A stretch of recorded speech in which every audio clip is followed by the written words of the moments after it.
అరెస్టును తీవ్రంగా ఖండిస్తా ఉన్నాం.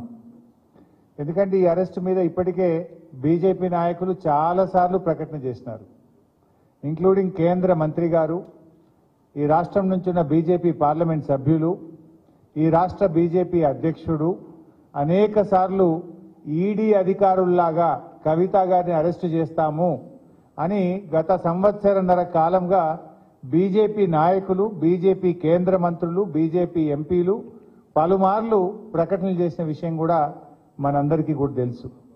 ఎందుకంటే రేపు పార్లమెంట్ ఎన్నికలకు నోటిఫికేషన్ వస్తుంది. ఇప్పటికే ఈసీ ప్రకటన కూడా ఇచ్చింది, రేపు మధ్యాహ్నం 3 గంటలకు ఎన్నికల నోటిఫికేషన్ ఇవ్వబోతున్నామని ఈడీ ప్రకటన ఇచ్చిన నేపథ్యంలో ఈరోజు కవిత గారిని అరెస్ట్ చేయడం అంటే ఇది మా బీఆర్ఎస్ పార్టీని, కేసీఆర్ గారిని డిమోరలైజ్ చేసేటువంటి ఒక ప్రయత్నం. అంటే మమ్మల్ని ఏ రకంగానైనా డిమోరలైజ్ చేసి ఈ ఎన్నికల్లో రాజకీయంగా లబ్ధి పొందాలని బీజేపీ కాంగ్రెస్లు ఈ రాష్ట్రంలో కలిసి ఇలా కుట్ర బంతా ఉన్నాయి.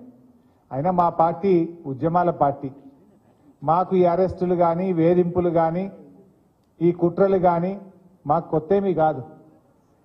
ఇలాంటి ఎన్నో కుట్రలను, అక్రమ కేసులను, అరెస్టులను ఛేదించి తెలంగాణ రాష్ట్రాన్ని సాధించినటువంటి పార్టీ మా పార్టీ. 14 ఏళ్లు పోరాడి కానే కాదు రానే రాదన్న రాష్ట్రాన్ని సాధించినటువంటి పార్టీ మా బీఆర్ఎస్ పార్టీ. అందువల్ల దీన్ని తప్పకుండా మేము ఎదుర్కొంటాం, రాజకీయంగా ఎదుర్కొంటాం, న్యాయపరంగా కూడా ఎదుర్కొంటాం. మాకు న్యాయ వ్యవస్థ మీద సంపూర్ణమైన విశ్వాసం ఉంది.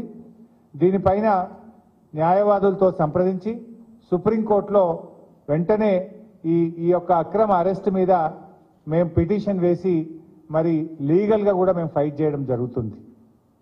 అంటే ముఖ్యంగా మీరు ఇవాళ గమనిస్తే ఈరోజు సుప్రీంకోర్టులో కేసు వచ్చింది.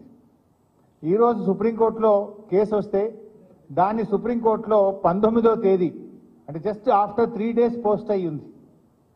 ఇప్పటికే సుప్రీంకోర్టులో ఈడీఏ స్వయంగా చెప్పింది, we will not take any coercive steps అని సుప్రీంకోర్టులో స్వయంగా ఈడీఏ చెప్పింది.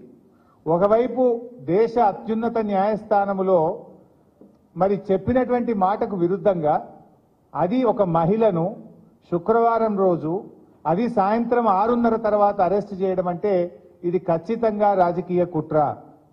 ఇది రాజకీయంగా ఎన్నికల ముందు రేపు నోటిఫికేషన్ వస్తుందంటే ఇవాళ అరెస్ట్ చేయడం అనేటువంటిది మా పార్టీని దెబ్బతీయాలని ఒక పథకం ప్రకారంగా ఒక కుట్రతో చేస్తా ఉన్నారు. 19వ తేదీ కోర్టులో కేసులో ఉంది కదా, ఏమంత అర్జెంట్ వచ్చింది ఇవాళని అరెస్ట్ చేయాలని? కోర్టులో ఈ కేసు ఫుల్ మ్యాటర్ని ఎగ్జామిన్ చేస్తా ఉన్నారు. మహిళల్ని ఈడీ అరెస్ట్ చేయొచ్చా చేయరాదా? ఇది మమతా బెనర్జీ వెస్ట్ బెంగాల్ ముఖ్యమంత్రి గారి కుటుంబ సభ్యురాలిపైన, నళిని